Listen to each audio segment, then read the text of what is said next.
Guys நம்ம பார்க்க போகிற பிளேயிங் வந்து கேகேவோட பிளேயிங் வந்து கைஸ் பார்க்குறோம். முதல் பிளேயில் வந்து நம்ம டிகாக் வச்சுக்கிறோம். முதல்ல ஓப்பனிங் வந்து ஒரு சூப்பரான பிளேயர். ஏன்னா இது முன்னாடி எல்ஐசியில் வந்து ஒரு சூப்பரான ஒரு சம்பவம் செஞ்சார் ஓப்பனிங்கில் இறங்கி. அதனால் கண்டிப்பாக ஒரு ஓப்பனிங்கில் கண்டிப்பாக நான் ஆடுவார். இதில் அதுக்கு அடுத்தபடியாக நம்ம பார்த்தீங்கன்னா எனக்கு தெரிஞ்சு ரெண்டாவது வந்து சுனில் நரேன் தான் கைஸ் வரும். ஏன்னா போனாடி இறங்கி ஒரு சரியான ஒரு செய்கை செஞ்சார். நம்ம 2 ஸ்லாட்டில் இறங்கி ஒரு எதிரணிக்கு ஒரு பவுலரை அட்டாக் பண்ணி ஆடுறதுல ஒரு சரியாக ஒரு செஞ்சு பவுலரை திணறடிச்சாருன்னே சொல்லலாம். அதனால் கண்டிப்பாக நம்பர் 2 இடத்துல அவர் தான் இறங்குவார் எனக்கு தெரிஞ்சு 100%. ஏன்னா இப்போ சிராஜ் சார் கேப்டன் இருந்தாலும் கண்டிப்பாக அவர் தான் இறங்குவார். நம்பர் 3 வந்து எனக்கு தெரிஞ்சு இவர் அந்த ரகுவன்சி சின்ன பையன் ஒரு எப்படி சொல்ல லெஃப்ட் ஹேண்டர் பேட்ஸ்மேன், ஒரு சூப்பரான ஒரு பிளேயர் போனோம். ஸோ ஒரு திகழ்ந்தாருன்னு சொல்லலாம். ஒரு சூப்பராக ஆடி அதிக ரன் எடுத்துகிட்டு வந்தார் நம்ம கேகேஆருக்காக. ஒரு ஸ்பின்னர் அட்டாக்னு ஸ்பின்னர் மான்ஸ் ரிட்டராக அடித்தார் இவர். 4வது நம்ம வெங்கடேஷ் அடுத்து அடிக்க வாய்ப்பு இருக்குது. 2 கேப்டன்சி மாறும். ஒன்று சரி வந்து கேப்டன்சி பண்ணுறதுக்கு அதிக வாய்ப்பு இருக்குன்னா அதிக கோடி குத்தி எடுத்தாங்க. 2வது அப்படியே நம்ம அஜிங்க ரகானி அவரையும் எடுத்துக்கிறாங்க. ஒரு கம்மியான ப்ரைஸ் எடுத்தாலும் அவர் கேப்டன்சி பண்ணக்கூட வாய்ப்பு இருக்குது. அவர் இம்பாக்ட் பிளேயராக யூஸ் பண்ணுவாங்க. இல்லை ஒன்லி பேட்டிங் ஆடுறது கூட வச்சுப்பாங்க. எனக்கு தெரிஞ்சு 4வது ஸ்லாட்டில் பொறுத்த வரைக்கும் இவர் தான் இருப்பாங்க. இவங்க 2 பேர் யாருன்னா ஒரு மாறி இருப்பாங்க. கேப்டன்சி பண்ணாருன்னா கண்டிப்பாக அஜிங்க ரகானா ஃபுல் இருந்தாகணும். 5வது ரிங்கு சிங் எடுத்து சொல்கிறது ஒரு 5 6 அடிச்சு நிரூபிச்சனால கம்பல்சரி டீம் எடுத்து 13 கோடி கொடுத்து ரிட்டர்ன் பண்ணி ஒரு சரியான ஒரு பங்களிப்பு கொடுத்தாரு கேகேஆர் டீமுக்கு. ரொம்ப வருஷமாக கேகேஆர் டீம்லேருந்து வாய்ப்பு கிடைக்காமல் இருந்தார். வாய்ப்பு கிடைச்சிலேருந்து ஒரு செம்ம ஒரு பெர்ஃபார்மன்ஸ் காமிச்சு இப்போ டீமுக்காக ஒரு தனித்துவமான ஒரு பிளேயராக நின்றுக்கிறாரு நம்ம ரிங்கு சிங்லாம். அந்த மாதிரி ஒரு செய்கை செஞ்சார். 5 6 அடிச்சு. அதனால தான் அவர் இன்னும் அந்த டீம்லேயே இருக்கிறாரு. சுனில் மாதிரி ஒரு மான்ஸ்டர் பேட்டிங்னே நான் இவரை சொல்லுவேன் ரிங்கு சிங்.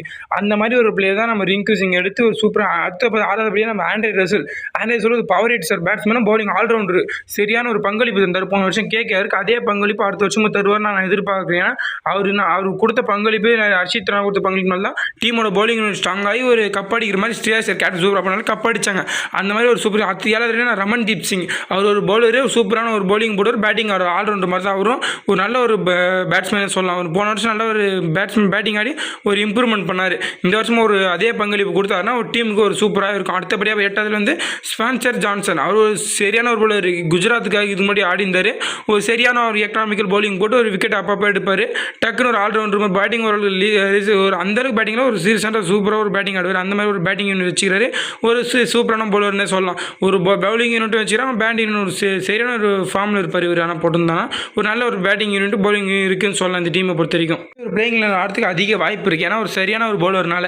அடுத்து பார்த்தீங்கன்னா 9வது வந்து ஹர்ஷித் ராணா எடுத்துகிட்டு வந்துக்கிறேன். ஏன்னா அவர் போன வருஷம் ஒரு கம்மியான கோடி ஒரு சின்ன பையனாக இருந்தாலும் ஒரு பெரிய பிளேயர் நம்ம எம்எஸ் தோனி ரவீந்திர ஜடேஜா இருக்கலாம். ஒரு எக்கனாமிக்கல் பவுலிங் போட்டாருன்னு சொல்லலாம். அடி வாங்கலை அந்தளவுக்கு அடி வாங்கலை.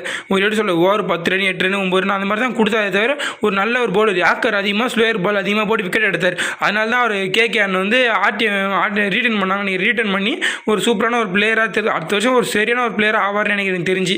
அடுத்ததெல்லாம் வருண் சக்கரவர்த்தி நம்ம சொல்லே தர ஒரு மிஸ்ட்ரி ஸ்பின்னர். அவர் வந்து எல்லா வருஷமும் அவங்க கேகேஆர் சூப்பராக செய்கிறாரு. இந்தியன் டீமில் வந்து வாய்ப்பு கிடைக்க மாட்டுது.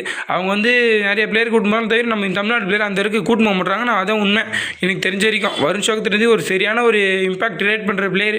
அவர் வந்து கூட்டு போக மாட்டாங்க. எனக்கு தெரிஞ்சு அடுத்த வருஷமாச்சு கூட்டு போவாங்க பார்ப்போம். எனக்கு தெரிஞ்சு ஒரு நல்ல பிளேயருங்க அவர் கூட்டு போகணும். இன்னும் போது 10ஆம் பைபவ் சொல்லுவாங்க. அவர் சரியான ஒரு பவுலர். அவரும் போன வருஷம் கேகேஆர் சூப்பராக செஞ்சு கொடுத்தாரு.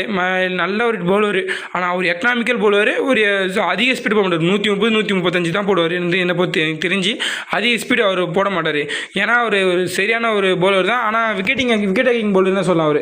அப்புறம் அஜிங்க ரகானி இம்பாக்ட் பிளேயராக வரத்துக்கு வாய்ப்பு இருக்குது. நான் சொன்ன மாதிரி பிளேயிங் 12 12 பார்த்தீங்கன்னா அஜிங்க ரகானி வரத்துக்கு அதிக வாய்ப்பு.